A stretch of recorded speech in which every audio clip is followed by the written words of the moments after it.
Амансыңдар ма оқушылар?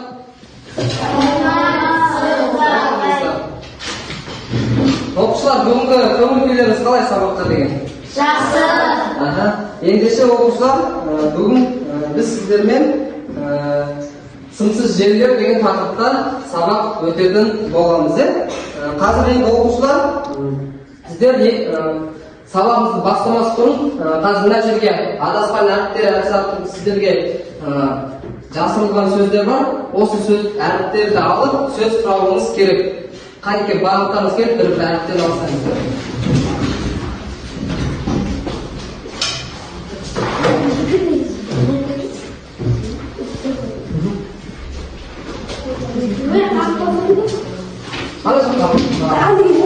Бәрін алса,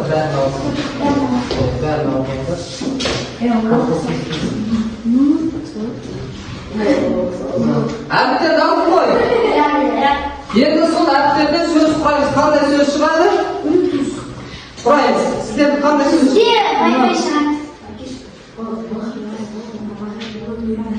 Wi-Fi деген сөз шықты. Дұрыс, жарайсыздар. Сіздерде қандай сөз шықты? Çapta söz ortasında. İyi. Başkanımız.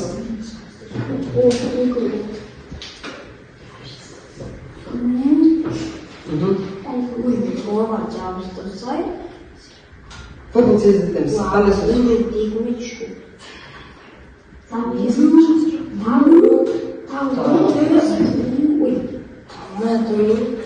Сонымен сіздерде бөлтөз деген сөз шықты. Яғни сіздер екі топқа бөліндіңіздер. Бірінші топтың аты бөлтөз, екінші топ сіздер Wi-Fi. Жақсы.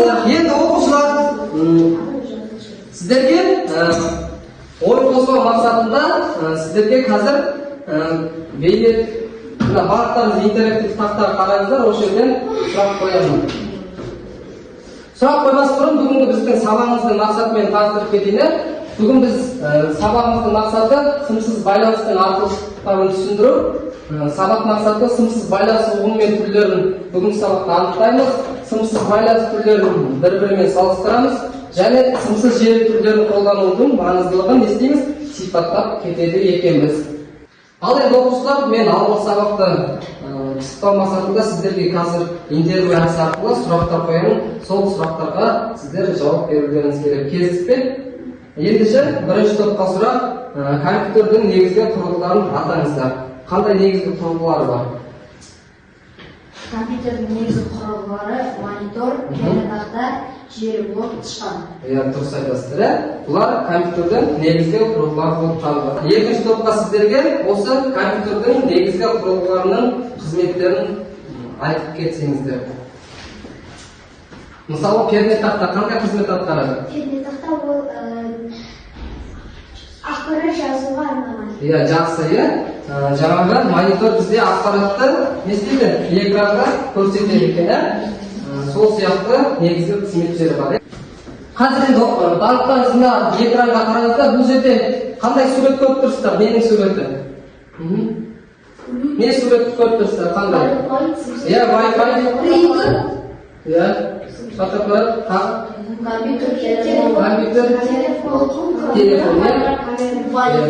Бұның барлығы бізде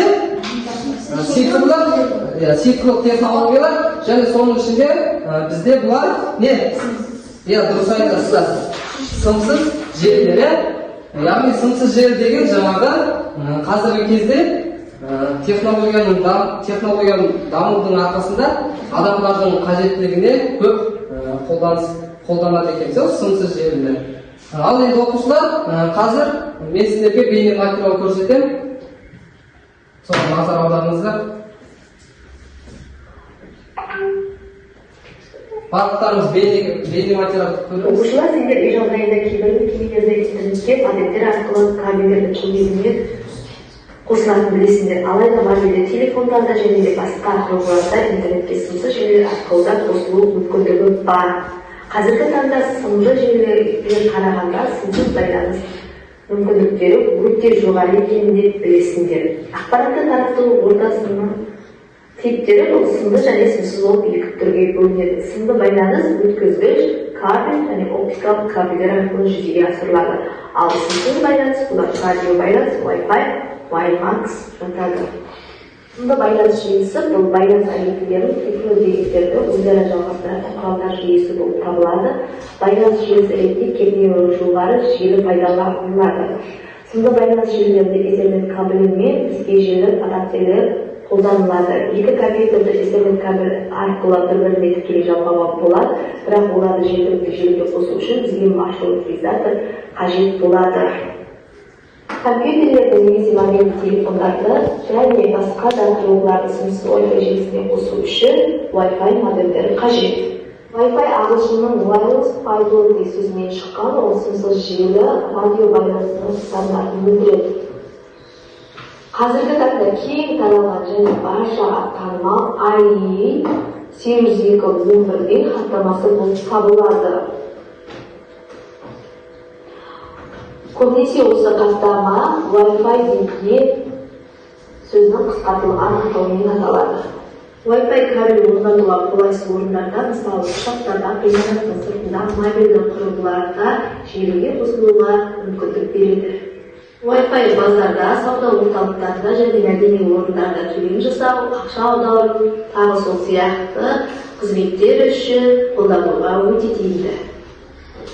Сымсыз желінің тағы бір түрі бұл Bluetooth, яғни мобильді телефондарда, компьютерде және жаңа айттық енді Wi-Fi қай жерлерде қолдануға болады екен Wi-Fi-ді біз? Ұшақтарда, ғимараттарда, дүкендерде қолдануымызға болады екен. Ал енді Bluetooth бұл жаңағы мобильді телефондарға, компьютерлерде ақпараттарды, деректерді қысқа қашықтыққа сымсыз жіберуге мүмкіндік беретін сымсыз байланыс технологиясы болып табылады екен. Және перифериялық құрылғыларда деректерді немесе дауысты қысқа қашықтықта сымсыз жіберуге мүмкіндік беретін сымсыз байланыс болып табылады. Сіз технологияның үш түріне тоқталатын болса, ол біріншісі Wi-Fi, яғни ақпаратты тасымалдау үшін радио каналдарын пайдаланатын заманауи сымсыз технология болып табылады. Екіншісі тоқталатын болса, ол біріншісі Wi-Fi, яғни ақпаратты тасымалдау үшін радио каналдарын пайдаланатын заманауи сымсыз технология болып табылады. Екіншісі WiMAX болады. Сымсыз технологияның мынандай үш түрі бар екен. Wi-Fi, WiMAX және Bluetooth. Осылар жаңағы сымсыз технологиялардың негізгі үш түріне жатады екені. Бұлардың өздеріне тән қызметтер бар еді, оқып шықсаңыздар. Ал оқушылар, мен сіздерге қазір бағалау парақшаларын жеке-жеке таратамын. Осы парақша арқылы қазір алдағы тапсырмаларды орындап, сол өздеріңіз әркім өзі тапсырманы қалай орындады, сол бойынша өздеріңіз бағалап отырасыздар. Түсіндіңіздер ме? Иә. Мен сізге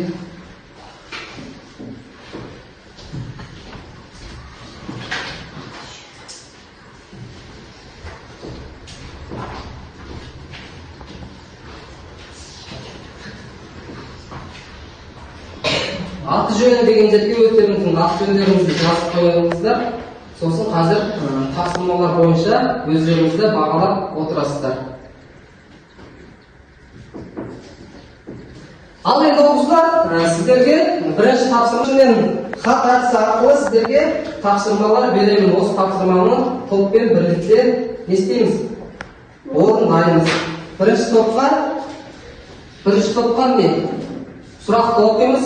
Бірлікте талқылаймыз, топта талқылаймыз. Екінші топқа мынандай сұрақ, топпен бірге талқылаймыз. Сіздерге уақыт беремін, иә?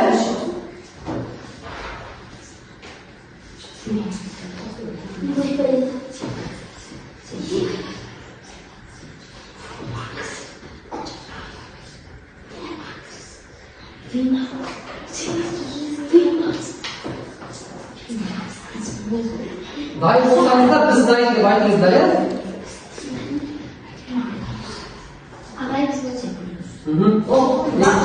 Жақсы, иә? Ендеше бірінші топ сіздерге берілген сұрақ сымсыз желінің түрлері. Сонымен қандай сымсыз желінің қандай түрлері бар екен? VMAX. Ya VMAX tag'i, Wi-Fi. Wi-Fi tag'i.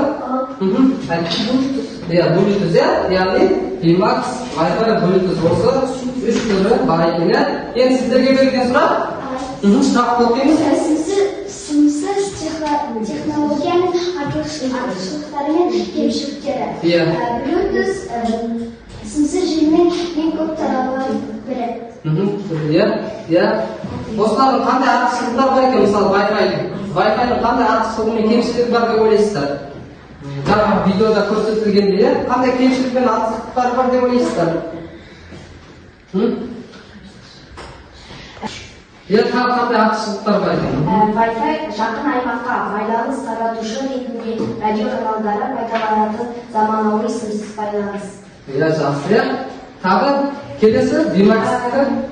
VMAX алыс қашықтықтағы әртүрлі құрылғыларға сымсыз байланыс беретін әмбебап технологиясы. Ya dұрыс айтасыздар. Демек, сымсыз желінің артықшылықтары мен кемшіліктері осындай екен.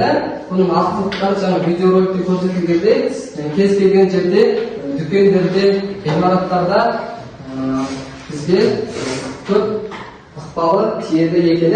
Енді оқушылар, қазір сіз келесі тапсырма сен маған, мен саған әдісі арқылы қазір сіздер жеке тапсырма орындайсыздар. Қазір мен сіздерге барлықтарыңызға мынандай кесте парақшасын таратамын. Осы кесте парақшасын әркім жеке өзі толтырып, жұптарыңызбен бірге талдайсыздар. Келісіп қой.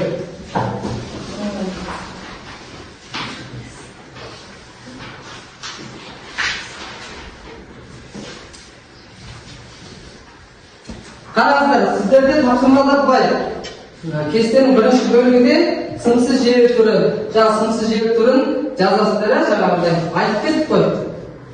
Келесі сипаттамасына жаңағы қандай қызмет атқарады, соны қысқаша жазып кестені не істейміз? Толтырады екенбіз.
Тездетегі уақытымызды тиімді пайдаланайық.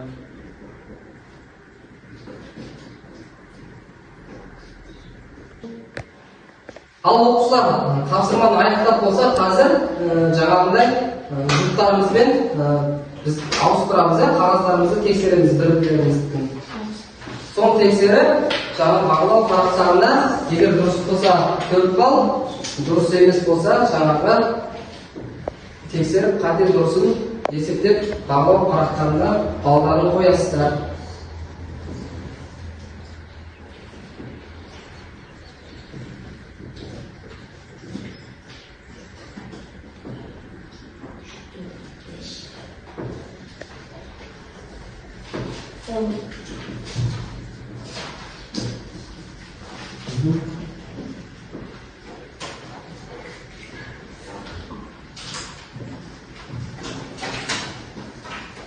Болды па?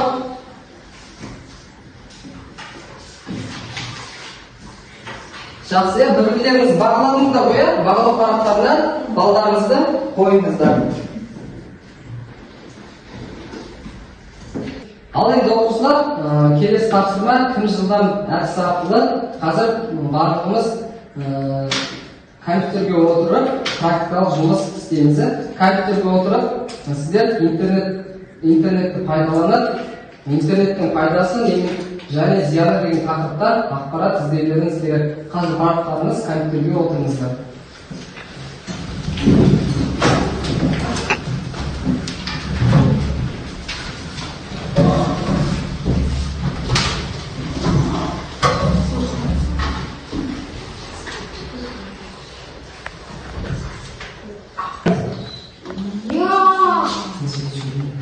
Аға оқыңыз.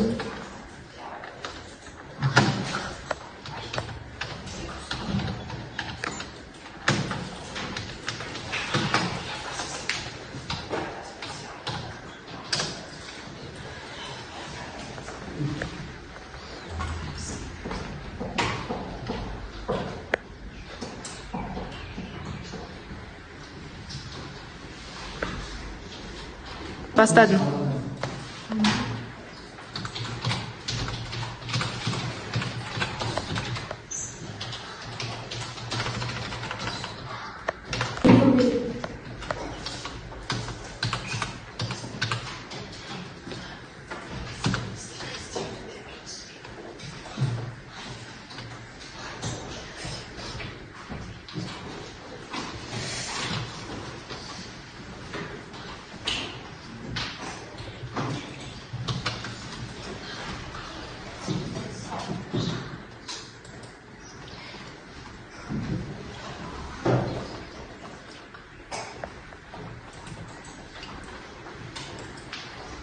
Бір-екі үш.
Бастадым.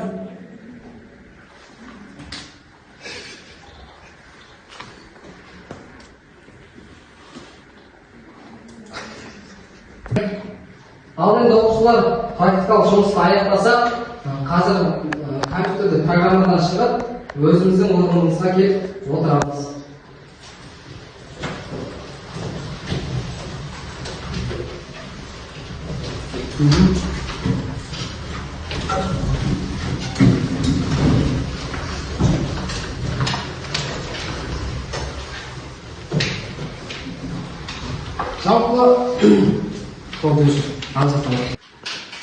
Ал енді оқушылар, келесі тапсырма, сабақты бекіту тапсырмасы.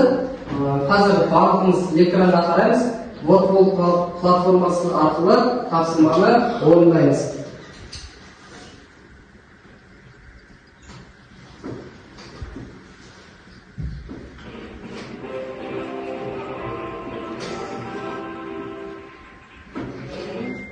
Бірінші сұрақ дайындаламыз. Wi-Fi дегеніміз не? Кім жауап береді?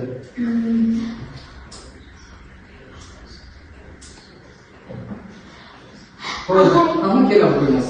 Не кетеміз? Аға, мен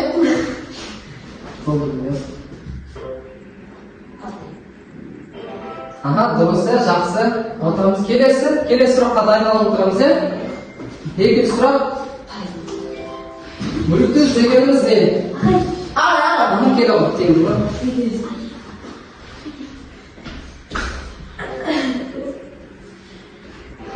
Аға, дұрыс, отырамыз. Келесі сұрақ. Үшінші сұрақ. Сымсыз желі әрекет ету қашықтығына қарай неше Ye bölünеді. Кел ағай.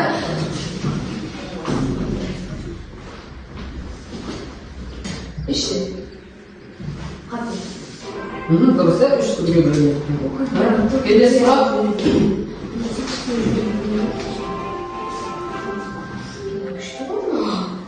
Не болды? Кел ағай. Келесі сұрақ. Бонус ретінде сұрақ бізде. Сіздер екі жүз балаңыздар. Келесі сұраққа жауап береміз. Төртінші сұрақ бізде VPN қызметі қандай? Тағы келді.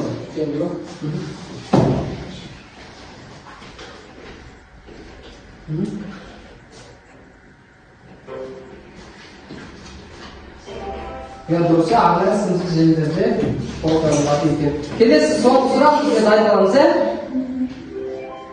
Ақпаратты тарату ортасына қарай қандай типтерге бөлінеді? Кел ағай.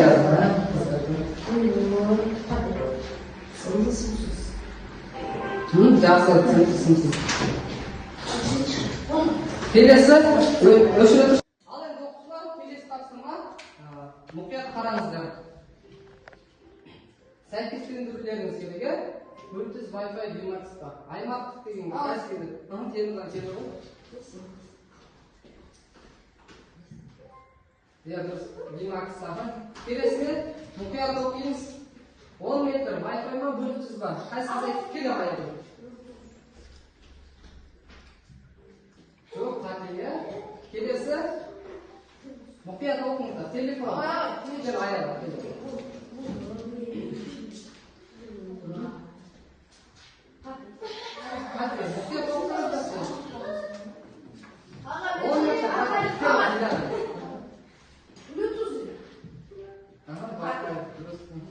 Келесі телефон кел, Алиса, кел.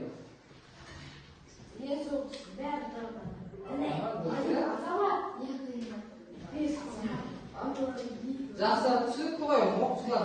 Бүгінгі сабақ барлықтарыңызға түсінікті деп ойлаймын. Сымсыз желінің қандай артықшылықтары бар, қандай кемшіліктері бар, сол жайлы барлығымыз білдік пе? Ал енді оқушылар, бүгінгі сабаққа қазір барлықтарыңыз рефлексия беріп жүрсеңіздер, қазір тақтанған белгілістері бүгінгі сабақ түсінсеңіздер, түсіндік, түсінбесеңіздер, түсінбеді деген сияқты белгілістері. Қазір біз бағдаршам әдісі арқылы рефлексия береміз сабақта, бүгінгі сабақта.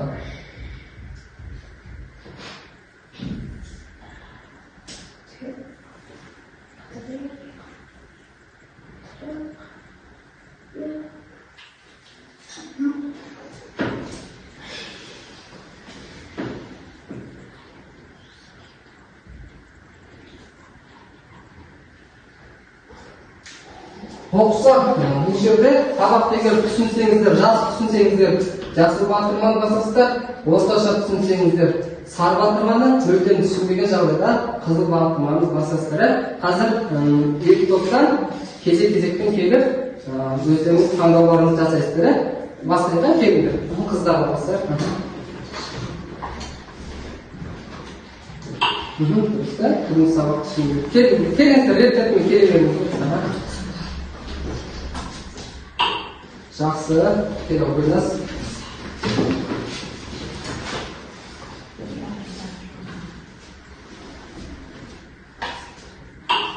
Жақсы, кел оқыңыз. Бұлтар келе беріңіздер. Келіңіз.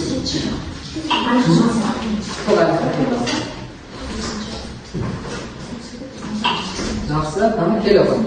Кел, темір бар, кел оқыңыз. Болыңыздар. Уақыт үнемдейге. Кел оқыңыз, Рамазан, темір болыңыздар. Рамазан. Жақсы келеліктер, демек бүгін сабақта барлықтарыңыз толық жақсы меңгерген екенсіздер. Енді оқушылар үйге тапсырма осы сымсыз желілер тақырыбын оқып келесіздер, күнделіктеріңізге жазып алыңыздар. Осымен сабағымыз аяқталды. Сау болыңыздар. Сау